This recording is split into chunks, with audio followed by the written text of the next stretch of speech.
Bom, vamos lá.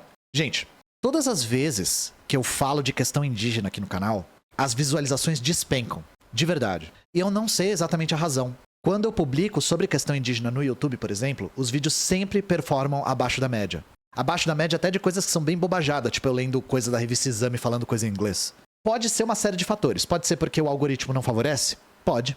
Pode ser porque as pessoas acham que não tem a ver com elas? Meu público é muito sudestino, isso é verdade, é muito sudestino mesmo, porque até a internet entrega por raio, eu sou de São Paulo, então ela entrega mais pra gente próxima de mim, né? Pode ser porque as pessoas acham que, nossa, existe indígena ainda? Ah, eu achei que os indígenas já estavam aculturados, ou tinham morrido todos, ou coisa que o vale, né? Então, todas as vezes que vocês estiverem vendo vídeos meus que não tocam nesse assunto, eu vou fazer o pedido pra vocês procurarem os vídeos do canal que tocam nesse assunto.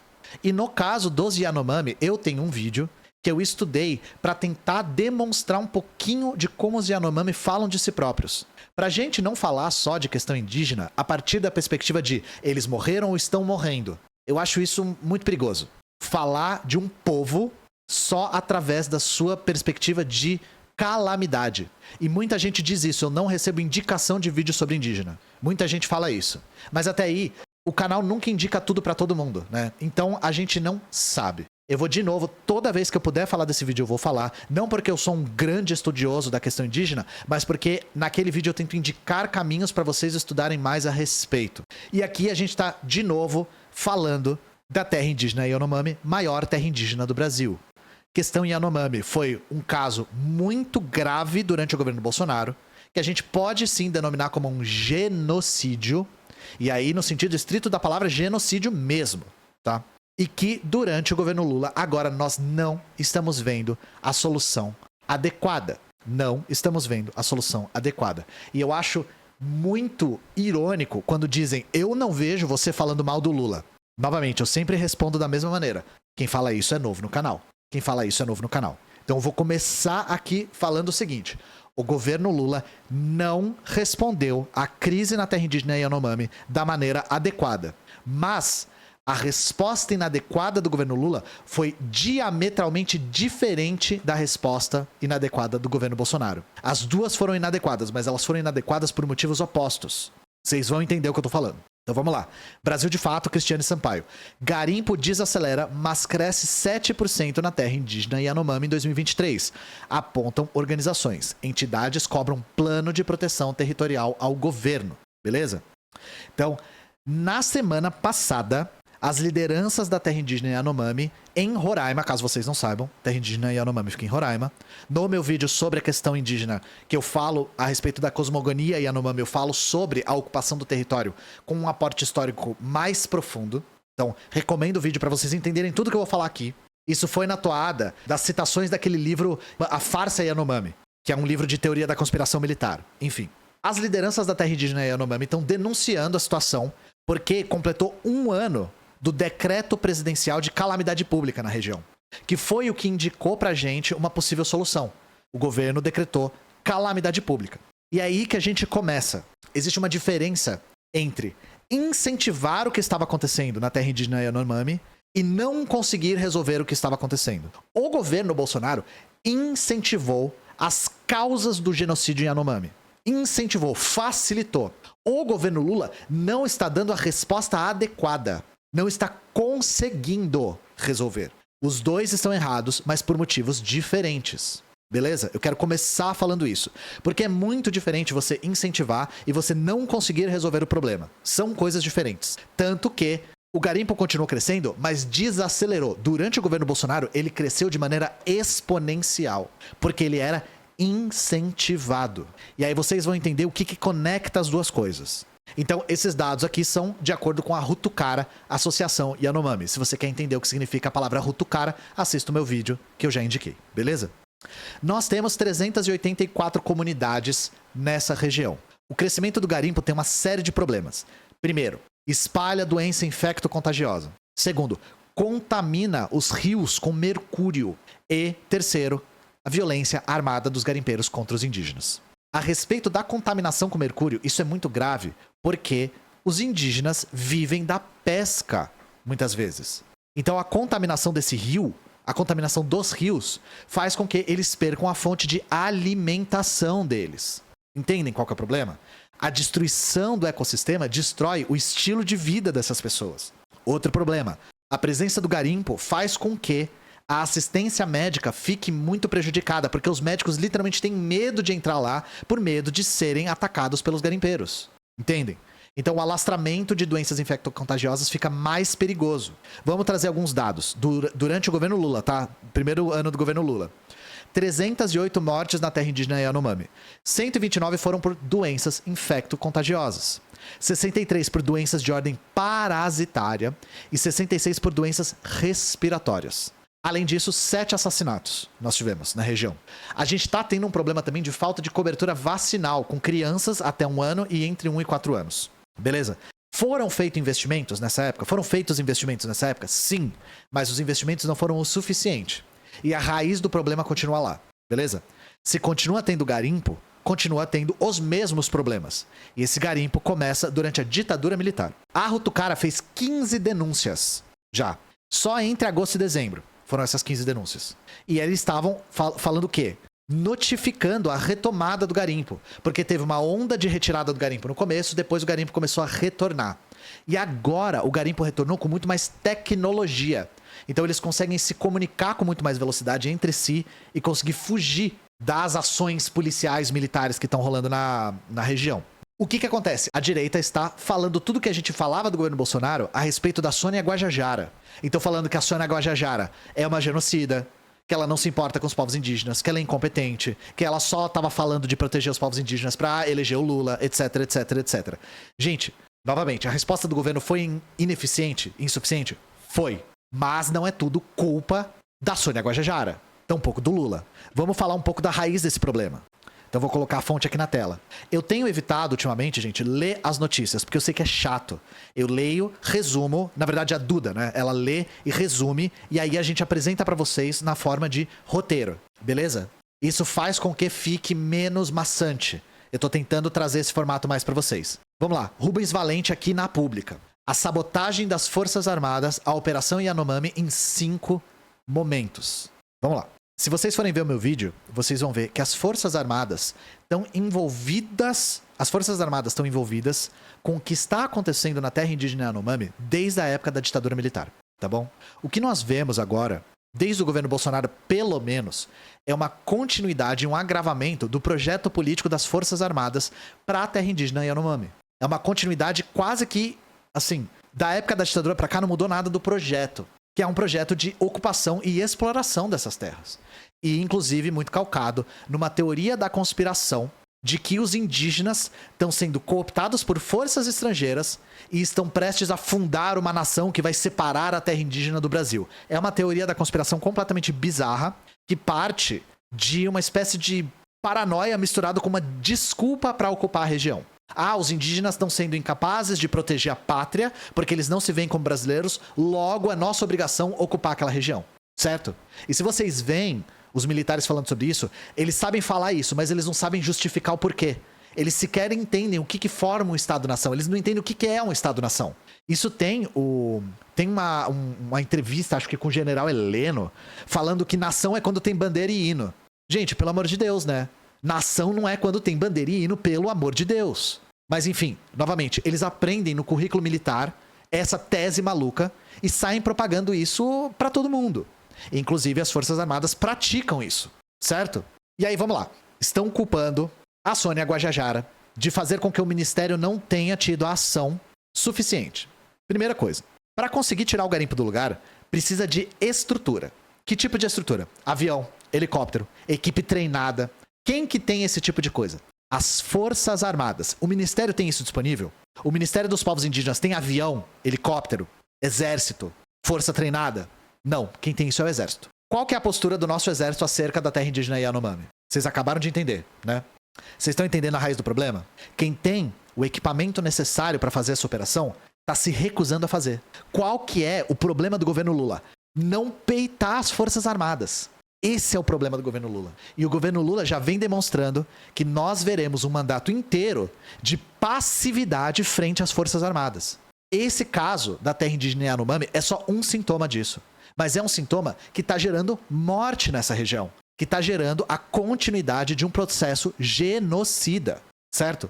Então o erro do governo Lula é não botar as Forças Armadas no seu devido lugar de aparato burocrático de Estado para executar uma política pública, que é de proteção da terra indígena Yanomami. E o fim do garimpo ilegal. E não é como se esse território não tivesse as Forças Armadas. Tem. Há 30 anos existem pelotões especiais só nessa terra indígena. E por que há 30 anos? Porque a primeira vez que teve uma ação pública para desocupar essa terra indígena foi durante o governo Collor. Por quê? Porque o Collor adora indígenas? Não, porque isso era exigência do FMI e do Banco Mundial.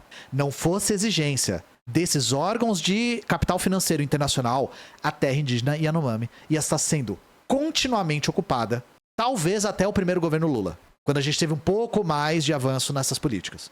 E que foram muito ruins, tá? Muito ruins. Beleza? Então é isso. Os indígenas já estão denunciando para as Forças Armadas o que está acontecendo há muito tempo. E eles são frequentemente ignorados. As Forças Armadas ignoram, tá? Por exemplo, uma que é famosa. Se ordenou o bloqueio do espaço aéreo. Esse bloqueio foi sendo postergado e não foi feito. O bloqueio do espaço aéreo, quem pode fazer são as Forças Armadas. O bloqueio não foi efetivo. Também, denúncia sobre desnutrição. Novamente, envenenando o rio, os indígenas perdem a sua fonte de alimento e precisam de auxílio para conseguir se alimentar para não ficarem desnutridos. Beleza? De 50 mil cestas básicas que deveriam ter sido distribuídas pelo Ministério da Defesa, eles só distribuíram 23 mil, não foi nem a metade. Qual que é a desculpa para isso? Boicote, sabotagem. Sabotagem. Eles não distribuem porque a visão acerca da terra indígena Yanomami está muito clara. A gente sabe dessa visão praticamente desde antes da ditadura militar. É uma ditadura não, é uma visão que vem desde o Serviço de Proteção ao Índio, desde a missão Rondon, gente. A gente vai fazer um vídeo mais longo acerca, particularmente da terra indígena Yanomami, pegando todas essas informações desde o Serviço de Proteção ao Índio. Talvez desde o Império Brasileiro, tá? Porque isso precisa de mais luz. Isso precisa de mais informações públicas. Então vamos lá. Eu estou resumindo o que está aqui nessa matéria. Momentos em que os militares falharam. 1. Deficiente controle do espaço aéreo. 2. Não distribuição de cestas nas aldeias do lado das Amazonas. A palavra aldeia tá aqui na matéria, tá? Só para vocês não pegarem no meu pé. C. Não correção das pistas de pouso. D. Nenhuma reação ao fato de equipes do IBAMA indígenas terem sido alvejados. E E. Fechamento do posto de suprimento e declaração de que o seu papel na operação acabou. Ué, o papel na operação acabou? Mas a crise não acabou. A gente viu na matéria passada que o garimpo tá crescendo. Por mais que esteja crescendo menos, tá crescendo ainda.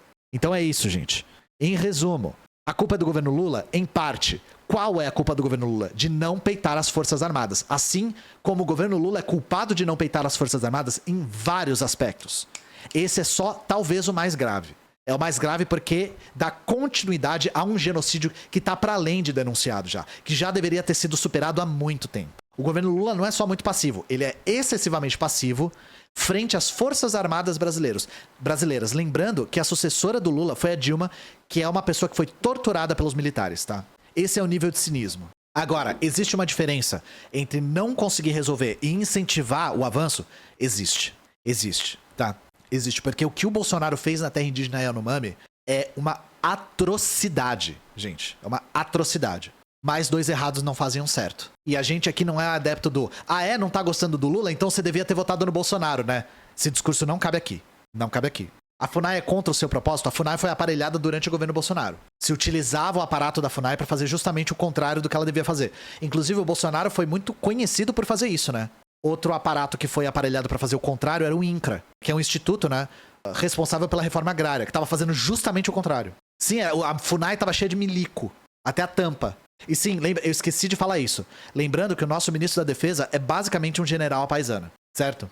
E aí é que tá. Até que ponto a gente tá disposto a chegar pela tal governabilidade? Até onde a gente pode chegar? Como peitar as Forças Armadas? O presidente da República é o comandante em chefe das Forças Armadas. E ele não tá usando esse cargo de maneira adequada. Mas é que tá. Se vocês querem saber a minha opinião de verdade, o PT começou a boicotar as possibilidades de peitar as Forças Armadas quando abandonou o movimento de ruas. Quando abandonou a sua militância em substituição por eleitores. O começo foi aí. Então, você tá falando dos Pataxó? Essa é a próxima pauta. Continuando no tema pauta indígena, vamos falar disso aqui. 2 temas que são recorrentes aqui no canal quando o assunto é pauta indígena. Terra indígena Yanomami e terra indígena Pataxó. Vamos falar dos Pataxó agora. Ataque de ruralistas mata indígena da etnia Pataxó Rarrãe no sul da Bahia. Ministra Sônia Guajajara, do Ministério dos Povos Indígenas, vai à região do conflito agrário nessa segunda-feira. Redação do Brasil de Fato. Vamos lá, primeiro. Essa etnia Pataxó Rarrãe são várias etnias. Depois eu passo um dos documentos para vocês lerem a respeito de quem são esses povos, onde eles habitam e o que eles reivindicam, tá? Vou passar a documentação para vocês depois, vou deixar na descrição do vídeo do YouTube, inclusive. Porque, novamente, eu sou contra falar dos indígenas como se eles já tivessem morrido ou estivessem morrendo, sempre. Não é isso, tá? A luta indígena continua e tá viva, e deve ser defendida. Vamos lá. 20 de janeiro, os Pataxó ocuparam uma fazenda. Eles reconhecem essa fazenda como parte do território tradicional deles. E não só eles, tá? A gente vai chegar nesse mérito. No dia seguinte, a fazenda foi cercada. Dezenas de caminhonetes cercaram e abriram fogo contra os Pataxó. Eles balearam o cacique Nailton Muniz e mataram a Magé é o feminino de pajé, Maria Fátima Muniz de Andrade, que era conhecida como Nega Pataxó. Esses são os fatos, tá? Tô abrindo aqui uma matéria do G1 para vocês verem o rosto deles. Nós temos aqui uma foto da Nega Pataxó. E nós temos uma foto aqui do Nailton no hospital. Felizmente ele sobreviveu, ele levou um tiro no rim. Quem são essas pessoas? Ambos são professores doutores por notório saber da UFMG.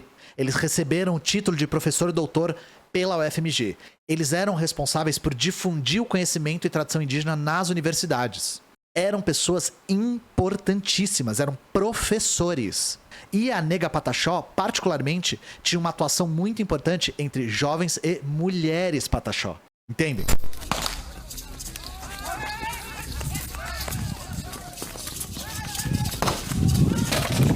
Os fazendeiros chegaram escotados, que chegou umas 15 viaturas, e junto com os fazendeiros chegou mais 5 na frente. Aí o fazendeiro já foi gritando, sai, sai, e já foi disparando arma. Outro já foi com um pedaço de pau, né, agredindo os índios, e foi um tumulto muito grande, e eu preocupado porque, né, eu pedindo ao comandante que ele tinha condições de evitar que acontecesse um massacre. A nega atravessou em minha frente, minha irmã, aí já foi baleada. Aí eu fui para pegar ela para não deixar ela cair, aí eu fui baleado também. Aí caímos juntos, seguro, um no outro. E mesmo assim eu falava com o comandante, tire a gente daqui, leva a gente para o hospital. Não, fomos correspondidos. Aí o outro gritou, acaba de matar. Aí me deu uma paulada da porta. Aí a minha irmã sentada junto de mim, com a mão na barriga, falou, já meu fogo tá ficando curto. Não estou conseguindo respirar. Eu sei que eu não vou resistir. Aí foi as últimas palavras que ela deu. Então vamos lá. O que aconteceu? Segunda parte. Vamos analisar mais de perto. Quem fez isso? PM abriu caminho para fazendeiros matarem Nega Pataxó, dizem sobreviventes de ataque ruralista na Bahia. Murilo Pajola no Brasil de Fato. Primeiro de tudo, a PM da Bahia é a PM mais violenta do Brasil. Mais do que a do Rio de Janeiro, tá? Isso em dados, em números. O que os indígenas que sobreviveram ao ataque relatam? De que a PM chegou lá, abriu caminho e fez a segurança dos atiradores. 2 pessoas foram presas, um PM reformado e o filho de um fazendeiro.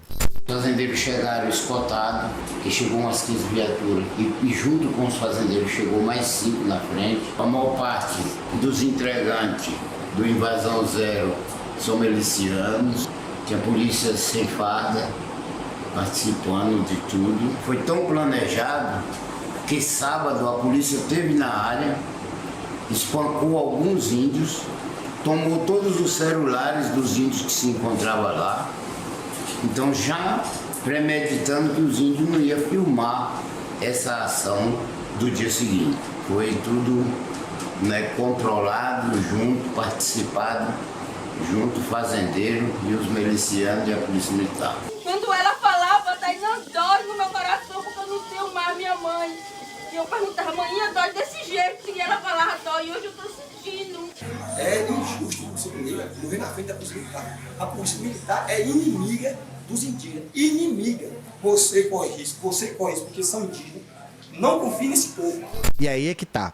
Esse ataque está vinculado a um grupo chamado Invasão Zero. Tô colocando as fontes aqui na tela para vocês verem que eu não tô tirando nada da minha cabeça. Invasão Zero, quem está por trás do grupo investigado pela morte de Nega Pataxó. O que é esse Invasão Zero? É um grupo feito no ano passado que começou a juntar em WhatsApp ruralistas para, entre aspas, defender propriedade privada. Segundo a APIB, é um grupo que é uma milícia rural, tá? É um grupo que persegue indígenas e combate a reforma agrária. E não só isso, é um grupo que tem CNPJ, é financiado por empresas e tem parlamentar e frente parlamentar, tá? Esse Invasão Zero. Então vejam, é um grupo que tem ingerência no Estado. E o negócio não tem nem 1 ano de idade. Não só contra indígenas, eles já fizeram ataques, mas também contra assentamentos do MST. Eles dizem que tudo que eles fazem é dentro da lei. A APIB diz que eles são um grupo miliciano, certo? E, novamente, eles têm o respaldo do Estado e da Polícia Militar.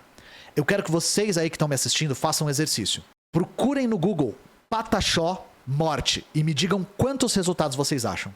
Morre gente nessa terra indígena há anos. Anos. Nós temos assassinato atrás de assassinato, atrás de assassinato, atrás de assassinato na terra indígena Pataxó. E eu vou tentar explicar um pouquinho pra vocês aqui. Mas é bem pouquinho. Depois eu vou deixar fontes pra vocês se aprofundarem. Isso aqui explica um pouco da questão. Estão vendo aí na tela? Isso aqui é um mapa do sul da Bahia. Sul da Bahia. Nós temos algumas marcações aqui. Isso aqui é acerca de mortes que aconteceram no começo de 2023, gente. Eu peguei o mapa só pra ilustrar e já tá reportando 3 mortes aqui. Gustavo Pataxó, Carlone Pataxó, Samuel e Naui Pataxó. Aqui as mortes, ó. Vamos lá. Tá vendo esse verde escuro aqui? E esse verde escuro aqui? São terras indígenas Pataxó regularizadas. Eu já falei, os Pataxó são uma série de grupos, uma série de povos dentro de uma mesma terra indígena. Algumas terras indígenas estão regularizadas, a maior parte não está regularizada, apesar de já ter sido reconhecida pela FUNAI. Então, essa terra aqui, ó, verde, é uma terra reconhecida como ocupação Pataxó, mas não está regulamentada. E eu quero que vocês prestem atenção nessa morte aqui de começo de 2023, que é Carlone Pataxó. É dentro de Barra Velha, é dentro de uma terra indígena regularizada. A pessoa foi morta. E mais uma notícia aqui para ilustrar para vocês. Após normativa da FUNAI, fazendeiros certificam 58 propriedades sobre terras indígenas da Bahia. Isso aqui é 2020, governo Bolsonaro. 58 propriedades sobre as terras indígenas da Bahia. Os caras estavam entrando nessa terra aqui e foda-se. E foda-se, os fazendeiros estavam entrando porque agora o capitão ganhou a presidência. Vamos invadir terra indígena e foda-se, não vai marcar. O que os Pataxó estão fazendo? E tem feito, e é o que tem resultado em tantos ataques e tantas mortes. Eles estão se autodemarcando. Eles estão falando, essa terra é nossa, foi reconhecida pela FUNAI, o governo não regulariza, então a gente vai entrar e foda-se. Então eles estão entrando nas fazendas e se assentando. E eles estão pagando um preço altíssimo por fazer isso. Altíssimo. Existe um projeto de extermínio do nosso povo. Mas enquanto não exterminar, nós estamos de pé para botar a luta para frente. O interesse deles é de matar a liderança, né? Se for preciso morrer, né, pelo nosso direito, pelo nosso território, pela nossa história, eu vou morrer pela nossa história, eu não vou carregar o pé não. E eu quero mandar um recado ao governador, que evite e tire a polícia da nossa área e que resolva os problemas dos povos indígenas do estado da Bahia. Porque nós não vamos, né, arredar o pé, nós não vamos desistir do nosso objetivo. Então, a terra indígena Pataxó é uma das maiores disputas por demarcação de terra indígena do país. E o que os ruralistas e fazendeiros usam como argumento? O marco temporal. Meio com a mesma conspiração de antes ninguém aqui se dizia Pataxó, essa terra aqui não estava ocupada antes, blá blá blá blá blá blá. É aquela coisa do eu sei o que é um indígena de verdade, essas pessoas não são indígenas de verdade, são indígenas fake. E isso tudo são pessoas entrando nessas fazendas buscando a sua subsistência, gente. Porque quando esses indígenas são empurrados das suas terras, eles perdem a sua fonte de subsistência. Não é uma coisa trivial. É a luta do lucro contra a sobrevivência. E eu tenho certeza, infelizmente, que não vai ser a última vez que eu vou reportar um episódio de assassinato de um pataxó ou uma pataxó aqui. Isso aqui é uma situação calamitosa. E novamente, eu faço o apelo. Por favor, não ignorem isso. Não ignorem isso. De verdade. Eu vou no vídeo do YouTube disponibilizar várias fontes para vocês estudarem mais sobre os pataxó, entenderem mais a ocupação da terra e quem são esses povos, porque são vários povos. Que língua eles falam, do que eles vivem, quais são as suas tradições, o que eles estão reivindicando. Eu não tive tempo de apurar isso tudo aqui, mas eu quero pelo menos deixar as fontes. E da próxima vez que isso aqui aparecer, eu vou fazer questão de trazer um pouco disso também, para não ficar só no reportagem de calamidades. Que eu acho que isso também não contribui com a causa, certo? Eu queria dar um recado só, que é importante aqui. Vocês estão falando dos indígenas pegarem armas um dia? No Canadá é assim. Os povos originários do Canadá fazem luta armada lá. Bom, o que eu queria falar pra vocês? Vocês sabem que eu e a Laura Sabino vamos fazer um programa no ICL assim que possível. Nós estamos construindo esse programa, que vai ser o primeiro programa com estrutura que a gente vai fazer.